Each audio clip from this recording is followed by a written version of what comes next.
कारण माझ्या स्वतःच चिंतन. पण आज बाबांनी बुद्धी दिली. परवा दिवशी ताईंनी मला फोन केला आणि ब्रह्मानंदं परमसुखदं केवलं ज्ञानमूर्तिं द्वन्द्वातीतं गगनसदृशं तत्त्वमस्यादिलक्ष्यम् एकं नित्यं विमलमचलं सर्वधी साक्षिभूतं भावातीतं त्रिगुणरहितं सद्गुरुं नमामि समचरणसरोजं सान्द्रलीलामुदां जगन्वीतपाणिं वन्दनं वन्दनानाम् करुण तुलसी माला मन्तरं कन्यनेत्रं सदयदबुदासं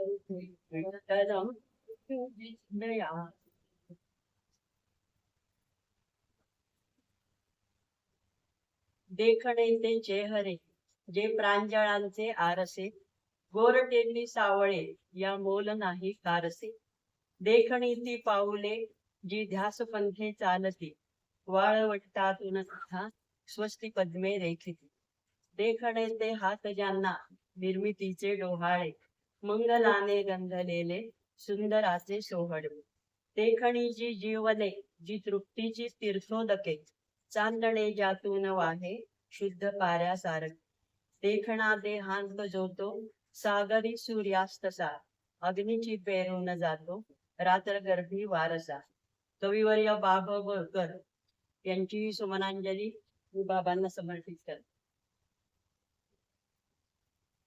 सर्वांना आत्ममानी ओंकार ध्यान साधनेच्या 3ऱ्या वर्धापन दिनानिमित्त सर्वांना शुभेच्छा. थोडस विषयांतर सुरुवातीला होणार आहे पण त्याला काही इलाज नाही, तुम्ही सांभाळून घेतात. मी तुमच्यातलीच एक आहे बरं का, जुनी साधक आहे. कुणी कोणाच्या सहवासात कधी कसे यावे केव्हा यावे हे आधीच ठरलेले असते की जसे माझे झाले 2002 ते 2012 पर्यंत मी शरीराने आणि मनाने इथंच जोडली गेले होते. पुन्हा काही घरगुती अडचणींमुळे मला येणे जमले नाही. पण आता पुन्हा परमपूज्य बाबांचे बोलावणे आले आहे असे वाटते. खूप छान सोनेरी दिवस होते ते. आमचे तेव्हा मातोश्री महिला भजनी मंडळ होते. आता ताईंच्या सहवासात मी कसे आले याला हे पण मला थोडस सांगावं असं वाटलं. तेव्हा संस्कार घातीचे काम पंढरपुरात जोमाने सुरू होते आणि माझ्याच पाठचा भाऊ श्याम तो यात काम करत होता. ताई पण होत्या. तो ताई ताई नेहमी म्हणायचा, त्याच्या तोंडात सारखं ताई असायचं.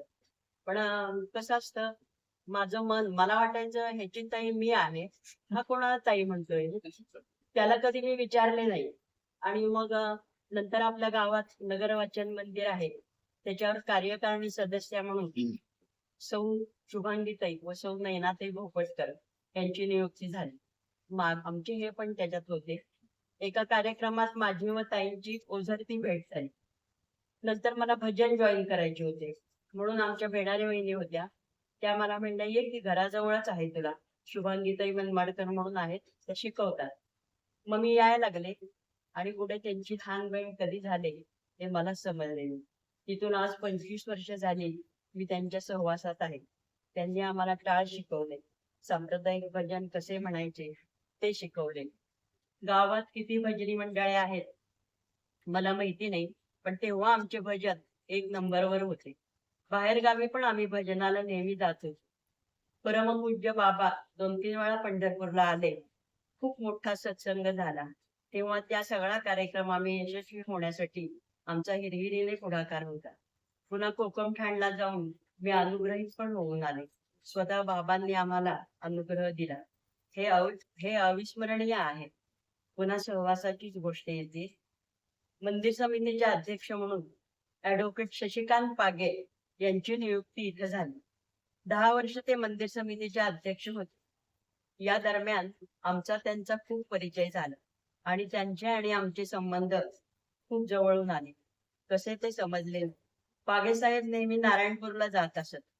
त्यांच्या निमित्ताने नारायणपूरचे नारायण महाराज त्यांना अण्णा महाराज म्हणत असत. ते एकदा पंढरपूरला आले असता मला निरोप मिळाला की तुमच्या घरी रात्री ते जेवायला येणार आहे. श्री पागे साहेब आमच्या घराच्या समोर असलेल्या भक्त निवास मध्ये उतरत असत. रात्री महाराज जेवायला आले. जेवणानंतर गप्पांच्या ओघात मी भजनाला वगैरे जाते. कुठे जाते, काय, कोण शिकवते तुम्हाला? मी सांगितले. ते म्हणले, त्यांना बोलवून घेऊ शकता का? मी म्हणले, हो. रात्रीचे 9:30 वाजले होते. मला वाटतं विद्याताई हजारे यांच्याकडं रिसेप्शन होते आणि ताई त्या रिसेप्शन मध्ये होत्या. मी फोन केला तर आल्या त्या 10 मिनिटात. नंतर नमस्कार वगैरे करून ताईंनी 2 भजनं अण्णांच्या समोर सादर केली आणि मग नंतर अण्णा महाराजांना सोडवायला आम्ही बाहेर गेलो असता त्यांनी विचारले, महाराज काही काम होते का? तर ताई गेल्या त्या दिशेने. अण्णा महाराज म्हणाले, हे काय, मी ह्यांनाच भेटायला आलो. मी पण चाट पडले. तोपर्यंत मी नारायणपूरला गेले नव्हते आणि ताईंचे असे झाले होते की त्या शहापूरला निघाल्या होत्या आणि जाताना नारायणपूरला गर्दी खूप होती म्हणून त्यांनी बाहेरूनच दर्शन घेतले होते आणि त्यांना घाई असल्यामुळे महाराज किंवा गर्दी त्या तशाच पुढे गेल्या आणि महाराज इथे आल्यानंतर मी तरी कसं ओळखणार की साधा पायजमा नेहरू शर्ट टोपी असा त्यांचा वेश होता. म्हणून मला पण कसं असते ना, अज्ञानात सुख असते असे म्हणतात. पण जेव्हा नारायणपूरला जाणे झाले तेव्हा अण्णा महाराज म्हणजे किती महान व्यक्ती आहे आणि साक्षात दत्त महाराजांचाच अवतार आहे आणि या अशा महान व्यक्तीला ताईंना का भेटावयाचे होते, त्याची संगती कशी लावायची, पुन्हा सहवासाची बोलते.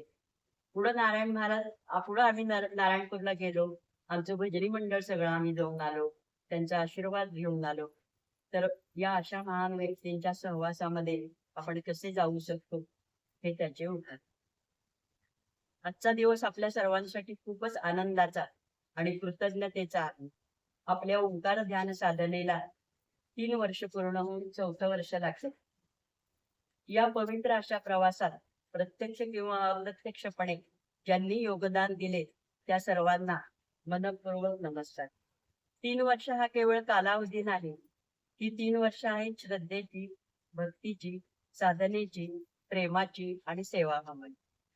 सत्संग म्हणजे सत्याचा संग, जिथे भगवंताचे नाम घेतले जाते, चांगले विचार ऐकायला मिळतात, भजन होते, एकमेकावर प्रेम करायला शिकवले जाते आणि सेवाभाव जागृत होतो. तोच खरा सत्संग. या आपल्या 3 वर्षाच्या प्रवासात अनेकांनी प्रथमच भजन म्हणले असेल, अनेकांनी प्रथमच ध्यानाचा अभ्यास केला असेल, सकारात्मक बदल झाले असतील, काहींना मनशांती मिळाली असेल, काहींना आत्मविश्वास मिळाला असेल, तर काहींना जीवनाकडे पाहण्याचा नवा दृष्टिकोन मिळाला असेल. हीच सत्संगाची खरी कमाई आहे. आपण सर्वांनी म्हणून हा परिवार उभा केला आहे. येथे कोणी ना लहान ना कोणी मोठा, सर्वजण साधक आहेत, सर्वजण भगवंताची लेकरे आहेत. म्हणून प्रेम, आपुलकी आणि एकमेकांचा सन्मान हेच आपल्या परिवाराचे उद्दिष्ट असले पाहिजे. आज आपण ओंकार ध्यान साधनेला 3 वर्ष पूर्ण झाल्याचा आनंद साजरा करता, पण हा शेवट नाही.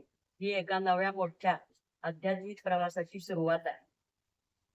या सत्संग परिवारावर परमेश्वराला माझी अशी विनंती की या सत्संग परिवारावर तुझी सदैव कृपा राहो. आमच्या मनात भक्ती, नम्रता आणि सेवाभाव वाढू दे. सत्संग अजून अधिकाधिक लोकांना शांती, आनंद आणि आध्यात्मिक उन्नती मिळू दे. आपण प्रत्येक सत्संगाची सुरुवात ओम या पवित्र नादाने करतो, पण हा ओम नेमका आहे काय याचा आपण कधी विचार केला आहे का? ओम हा केवळ एक शब्द नाही, तर तो सृष्टीचा आद्यनाद मानला जातो. आपल्या वेद उपनिषदामध्ये ओमला प्रणव मंत्र असे म्हणले आहे. सर्व मंत्रांची सुरुवात ओमने होते, कारण तो परमेश्वराचे प्रतीक मानला जातो. ओम या अक्षरात अ, उ आणि म हे 3 ध्वनी आहेत. अ म्हणजे सृष्टीची निर्मिती, उ म्हणजे सृष्टीचे पालन आणि म म्हणजे सृष्टीचा लय किंवा अंत. या 3ही शक्तीचे एकत्रित स्वरूप म्हणजे ओम. जेव्हा आपण शांतपणे, श्रद्धेने आणि एकाग्रतेने ओमचा उच्चार करतो, तेव्हा आपल्या मनातील चंचलता कमी होते, मन शांत होते, श्वास स्थिर होतो आणि अंतर्यामी सकारात्मक ऊर्जा निर्माण होते. म्हणूनच ध्यानाची सुरुवात ओम या जपाने करायची. पण केवळ तोंडाने ओम म्हणणे पुरेसे नाही. त्याचा अर्थ आपल्या जीवनात उतरला पाहिजे. आपल्या मनात प्रेम, वाणीत गोडवा, विचारात पवित्रता आणि आचरणात नम्रता आली पाहिजे. तर ओमचा खरा अर्थ आपण जगलो असे म्हणता येईल. आपल्या ओंकार ध्यान सत्संग परिवाराने गेल्या 3 वर्षात अनेकांना नामस्मरण, ध्यान, चांगले विचार याची प्रेरणा दिली. ही या परिवाराची खरी ताकद आहे. दर सत्संगात आपण सासो की माला पे सिंगरू मैं पी का नाम हा कबीराचा दोहा म्हणतो.